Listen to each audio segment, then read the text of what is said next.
అసెంబ్లీలో ప్రభుత్వ బిల్లులపై చర్చ. మున్సిపాలిటీ సవరణ బిల్లులను ప్రవేశపెట్టిన మంత్రి శ్రీధర్ బాబు.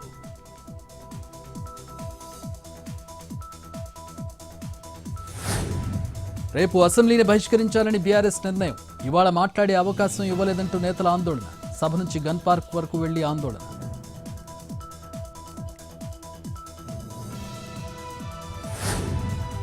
హరీష్ రావుపై ఎమ్మెల్సీ కవిత హాట్ కామెంట్స్. బబుల్ షూటర్ వల్లే పాలమూరు రంగారెడ్డి ప్రాజెక్టు దెబ్బతింది. మళ్లీ ఆయనకు డిప్యూటీ ఫ్లోర్ లీడర్ ఇవ్వడం ఏంటని ప్రశ్న. కేసీఆర్ను కసబ్తో పోల్చడం తప్పని కామెంట్.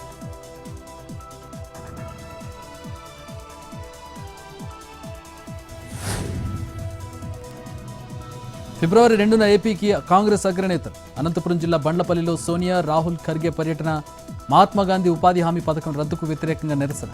2006 ఫిబ్రవరి 2న బండ్లపల్లిలోనే ప్రారంభమైన ఉపాధి హామీ పథకం.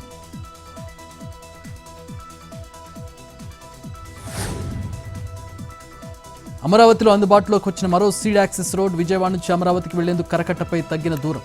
సీడ్ యాక్సెస్ రోడ్డుపై పర్యటించిన మంత్రి నారాయణ. గుంటూరు ఛానల్పై నిర్మిస్తున్న స్టీల్ బ్రిడ్జ్ పనులను పరిశీలించిన మినిస్టర్. జోగి రమేష్, జోగి రామును మరోసారి కస్టడీలోకి తీసుకున్న ఎక్సైజ్ పోలీసులు. ఇబ్రహీంపట్నం నకిలీ మద్యం తయారీ కేసులో విచారణ. నేటి నుంచి 3 రోజుల పాటు ఎంక్వైరీ.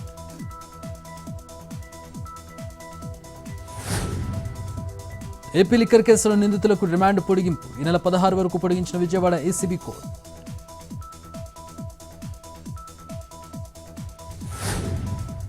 ఆదిలాబాద్ జిల్లాలో సోయా కొనుగోలుపై వివాదం. కొర్రీలు పెట్టకుండా పంట కొనుగోలు చేయాలంటున్న రైతులు. అన్నదాతలతో కలిసి రాస్తారోకోకు దిగిన బీఆర్ఎస్ నేతలు.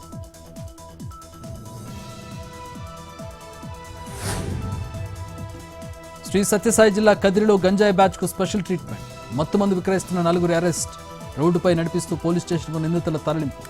గంజాయి సేవిస్తూ దొరికిన మరో 12 మంది అరెస్ట్. సత్యసాయి జిల్లా గిరినాయకనపాళెంలో కోడి పందాల శిబిరాలపై మెరుపుదాడు. 2 పందెం రాళ్లను రెడ్ హ్యాండెడ్గా పట్టుకున్న పోలీసులు.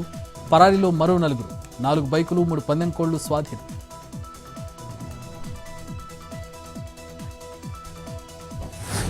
జర్మనీలో జనగామ జిల్లా మల్కాపూర్ విద్యార్థి మృతి. అగ్ని ప్రమాదంలో ప్రాణాలు కోల్పోయిన హృతిక్ రెడ్డి. కన్నీరు మున్నీరవుతున్న కుటుంబ సభ్యులు.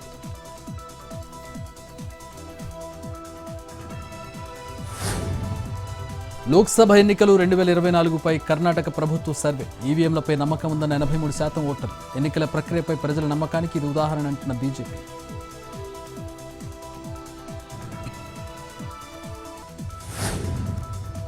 మళ్లీ పెరిగిన వెండి ధరలు. ఇవాళ ఒక్కరోజే 4,000 హైక్. ప్రస్తుతం కిలో సిల్వర్ రేట్ 2,60,000.